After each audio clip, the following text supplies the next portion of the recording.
Good morning. Today, I just want to take a moment. We're a little hurried, and I just want to take a moment and reflect on how I got where I am and the work that God did in my heart. I don't think any preacher is going to take credit for getting himself in the ministry. I wanted, as a high school senior, I wanted what these Christians had. I had some friends, a small high school, 200 kids, and I wanted what they had. I knew there's some kids who went to church, and then they'd talk once in a while. But I remember going to an teen activity. I wasn't saved yet. They had a Halloween activity, and I went there, and they were good kids. They were the athletes. They were the cowboys. They were the Christian kids, and sometimes the Christian kids blurred over a little bit. But there was something drawing me. Something nudged my heart. I can go back further than that. I had a Bible given to me in some church that we went to. I think it was a Baptist church. And I was young and kept that on my bookshelf.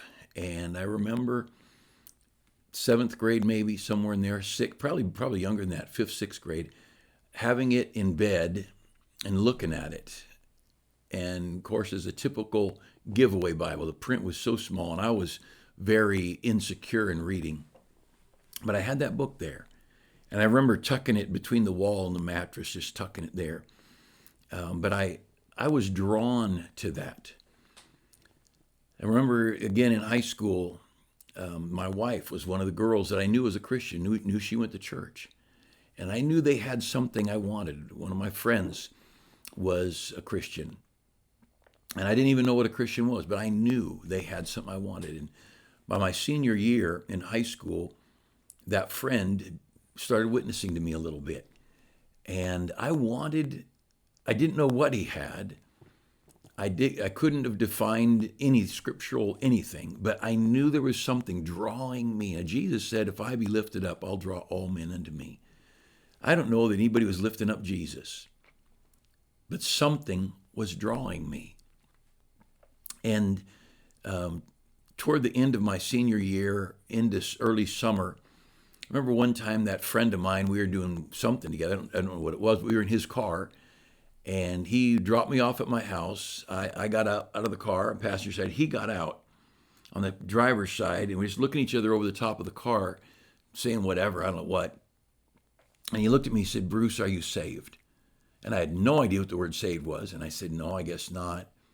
And he said, you ought to think about it. Well, I knew that was what I wanted, and I didn't know what it was. I didn't know how to define it. I didn't know how to explain to him my spiritual desire because I didn't know what it was. But he just said, you ought to think about it. He got in the car and drove off. And I thought, hey, talk about it, friend. But a bunch of teenagers, no one had taught them how to properly go through the gospel with somebody. And I might have gotten saved that night. I don't know, if he'd have gone through the gospel. But later in summer, he talked to me some more. And a couple of circumstances that summer, I was around he and another friend that we still talk on occasion. He's going to a good Baptist church up in Reading. And I knew they had something I wanted. And finally, when I got saved, the night I got saved, this close friend of mine was at my wife's house. That was his girlfriend. And he was going to college Thursday, and I was leaving on Saturday. And I just knew before he left town, I needed whatever it was he had. I didn't know what it was, but I knew I wanted it. I was being drawn. I called him at home. They said, no, he's over at Tammy's house. Little town, little school. We all knew each other. And so I called her house and got her mom or whoever and asked for him. And he got on the phone and I said, I need to talk to you. And thank God, God led him to walk away from his girlfriend's house the night before he left for college. He left her house and met me at the city park. And we talked for a minute or two, and finally just blurted it out. I need to get saved. And I didn't even know what being saved was. And a lot more events happened. But that night, I bowed my head with him and prayed and asked the Lord to save me. He went to the church, got a pew Bible, those free hardback cardboard kind of Bibles, and handed that to me. And I read that thing, marked it up. I just devoured that thing. And then went from the church. By this time, it's 10:30 or later. Went up to where there was a lumber mill. Our town had 2 lumber mills in it. and went to the mill where one of our friends was working as a scaler. He measured the logs on the way in and different things. But that was the beginning of my Christian life that night. Now, how that happened, God was drawing me. I leave for college on Saturday. Sunday, I started reading my Bible Saturday night. Sunday, I'm reading my Bible. Monday, I'm reading my Bible. I register for classes. Of all things, the coach goes to the Baptist church. I knew something, and I can't remember all the details, but I saw a poster, a Christian fellowship meeting Saturday night, 7 o'clock or whatever time. And I showed up. And I'm not Mr. Outgoing. I'm not going to go to some place where I don't know anybody without an invitation. But right there in this room, Saturday night, 7 o'clock. And I was drawn to that. I just knew I wanted it. And I went in there and I started going. I was a part of their singing and fun, and they did a Bible lesson and some songs. And I don't know whatever else. It was all new to me, brand new to me. But I was being drawn. I began talking to the guys that I live with and talking about Christ. And well, that summer I got around these Christian friends, and we every night after work we'd get together, or many nights after work we'd get together and just talk about the Bible. And we filled our lives with the Word of God. I remember us sitting, 3, 4, 5 teenage guys, maybe sometimes some of the girls there, and we just sit around late at night and talk about the Bible. There was no kissing and hugging, no beer, no activity plan, no adult. We were supposed to be adults. We were all in college by that time, but there was just a drawing. I wanted something more. And then I go back to college. Well, 2 or 3 of those people, they ended up going to Bible college. And we stayed in touch. And I knew they were in Bible college. And I'm sitting here in a secular college, and I'm thinking, I ought to be with them. Something was drawing me to that Bible college.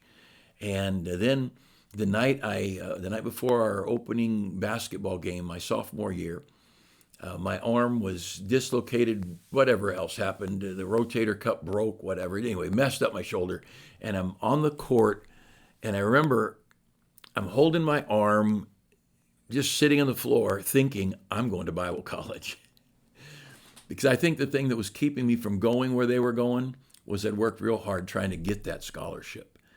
And I wasn't that good, but I'd worked hard, and I got into that college, and I was, as a freshman, I played just a little bit. Sophomore year, I'd have played some more probably. Maybe, I don't know, probably. But I was, all that to say I was drawn. I went to that college and I wanted God. I wanted more of the Bible, more of God. And then I started hearing about America and the great need for God to spare America, to not judge America. And the world, how the world needed preachers, and 90% of the Christian people, ministry people, pastors and people involved in full-time ministry, 90% of them work with English-speaking people who are less than 5 or 10% of the world's population. And then my heart's burdened for the world. Now, I can't tell you why I had all those burdens, but I did. Now, the text I want to bring to you is in Matthew chapter 9. In verse 37, he saith to his disciples, the harvest truly is plenteous, but the laborers are few. Pray ye therefore the Lord of the harvest that he will send forth laborers into his harvest. There is a great harvest field of lost souls. And Jesus says to the disciples, pray. Pray that God would send laborers into that field. Elsewhere, Jesus said, no man can come unto me except the Father draw him. And I don't believe God calls some to be saved and some to be lost. I think that's nonsense. It's so unscriptural. It's an abominable idea. A lot of Calvinistic Baptists and Bible churches believe in Calvin. It's a horrible doctrine, an evil. It's a wicked doctrine that's going to send people to hell, because we're supposed to go tell people how to get saved. God so loved the world, God so loved the world, he gave his only begotten Son, that whosoever, not just some percentage of elect people, anybody that believe in him would be saved. But the point of it here is, I don't have a problem with believing God is sovereign, and then God in his sovereignty works on things. Once you get saved, God is going to turn you going to make you like Jesus. Romans 8:39. Well, I know Romans 8:28. All things work together for good, but the next verse, verse 29 says, and we know that I can't say it without going back and quoting it all. But whom he did foreknow, them he also did predestinate to be conformed to the image of his Son. And so when you get saved, God says, all right, I'm gonna take the events of life and the circumstance of life, and I'm gonna make you like my Son. And one day you'll wake up like him. John writes, when we see him, we'll be like him, for we'll see him as he is. And one day we're going to be like Jesus. That's God. That's foreordained. That is predestined. Once you get saved, you're going to be Christ-like. God's going to make it happen. He might have to beat the fire out of us, but he's going to do it. But the text here, pray ye therefore the Lord of the harvest, that he would send forth laborers. We're seeing a little window of some awakening in our country. Maybe a big window, I don't know. We don't know. All we can see is what God's doing right now. But there's more talk about Jesus and God and church in the Bible now than there's been in my lifetime. In the big media, the news world, the media world. The political leaders are, it seems like the main political leaders are talking about Jesus and talking about the Bible. And I saw a president stand up with and I forget what he called the Bible, it is a King James Bible that is also filled with our founders' documents, the key documents. And he said, I want to make the Bible great again. And I thought, you can't make the Bible great. It's been great. But you can make it great in our eyes. You can make it great in the hearts of Americans. But here was an actual commercial where he's promoting America. He says, I want a copy of the Word of God in every home. And when have we seen that before? And look, we're not talking about Joe Christian here being our president. He's, between beauty pageants and casinos and, he's not Joe the evangelist. But even he is pointing things Godward. When he was shot, he attributed his deliverance to God, and that God had a purpose for his life. And you hear it from different people in higher up positions politically. We're hearing about God and Jesus and the Bible and church. Of course, Charlie Kirk, he's not a big political figure, but he was a big figure. He was an influencer. I don't know what you call a guy like that, but he got so many people thinking about God and the Bible and drawing people back to church. But we've got right now a couple of Bible colleges I've been in touch with. Their attendance is up this year. There are more young people going to Bible college, but it's been a downward trend in our Bible colleges. When I went to Howells Anderson in 1978, 79, that year, I want to say there was at least 2,000 students. Might have been 3,000. I don't know. There was a lot of students. They jammed into that auditorium for college chapel, and they built a balcony so there'd be enough room. And however many there was a bunch. But over the years, the attendance has gone down. Tennessee Temple was a big college, put more missionaries in the field through BIMI, just a great ministry. Closed completely, not even in existence. It closed up. Bible colleges around the country, they were waning. But the ones I've talked to, I've not talked to all of them, the ones I've talked to, their attendance is creeping back up. We've got to have young men and young ladies getting into the ministry. We've got to have some young people with a burden to serve God like I got a burden. And I got it. It wasn't me. God was working in my heart. God was drawing me. Now pray. My message this morning to you is pray for your country. Pray that God would work on the hearts of our leaders. Pray that God would draw young people into the ministry.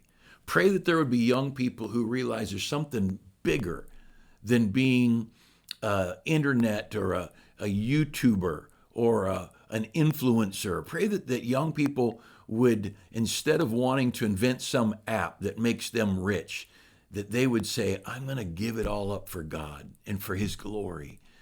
Pray that God would draw young people to surrender. We need our churches to be filled with young people.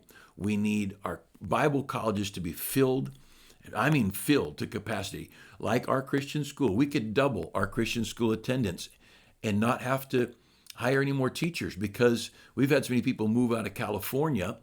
And then a part of it, our church, college, or our school attendance is people are having, kids, families with 1, 2 children rather than 5, 6 children like it was 10, 15, 20 years ago. But But we have the teaching staff and the facilities. We could double our school attendance, and it would start paying the bills again. But we could be teaching so many more young people in our Christian school. And our school puts a lot of people into the ministry. Pray that God would move parents to put their kids in a Christian school. Pray, we lost a couple of kids just recently from our Christian school because the parents' job situation changed, and they have the money for the tuition, but the transportation wouldn't work out. And I thought, we'll help you get your kids to school. Different moms and dads will carpool together or whatever somehow, but they didn't want to have a handout. But their kids matter. And your kids matter. If you have children, in the case of many of you and me, it's our grandkids or our great-grandkids matter. But Jesus said this at the end of Matthew 9. He said, the harvest is plenteous, but the laborers are few. Pray ye therefore the Lord of the harvest that he will send forth laborers into his harvest. Would you pray? I think you ought to pray for our church. If you're, for your church, whatever church you attend, pray. And here we're full. We need the financial means to get another building up. We've got to take care of the buildings we have, and we need to build another building. It's more money than we have. We need God to step in and help us. So yes, we should give as we're able to, but if we just keep the parking lot and the roofs and the windows and air conditioning, it takes a lot of money to keep these buildings up. If we can raise that, but that's not a new building. We need $2 to $3 million. And we don't have that as far as I know, but God does. So let's give what we can, but let's pray. Would you pray? Pray for God's provision for your church and for the churches that, maybe people in other good Bible preaching churches. Pray for them. Pray God would bless those churches. Pray that God would draw people back into the house of God. Pray that God would bring a revival to America. Fill our churches. See people getting saved and baptized, and that God would call young people into the ministry. We're losing more people from the mission field than we're sending because they're getting old, they're dying, they're having serious health problems, and they're coming home from the mission field just because of life. But for every 100 that leave the field, we're only sending a fraction of that back to replace them. And these who left are the ones who've stayed and stayed and stayed. But these that we're sending, they're not going to all stay. Some of them, they're going to realize I can't do this, or my wife's health won't allow me to, or my husband's health, or whatever. And over the years, many of our good missionaries, just a child, a wife, whatever. One of our couples started a great church, and the husband got prostate cancer. They came home, went through all the treatments, home for a year or more, 2 years, and they went to another mission field. And they're there for a while, doing a wonderful work. Then the wife gets cancer, come home for a couple of years, get her through that, and then they're back in the ministry. But we need to send missionaries. Pray that God would call young people. And look, put it on your prayer list. Call young people to serve you, God. Call them. What God did in my heart, 1975, 76, 77, that's about when I went to Bible college. Pray that God would do that. Pray the Lord of the harvest that he would send laborers, because the harvest is plenteous. And we need to make an impact for God.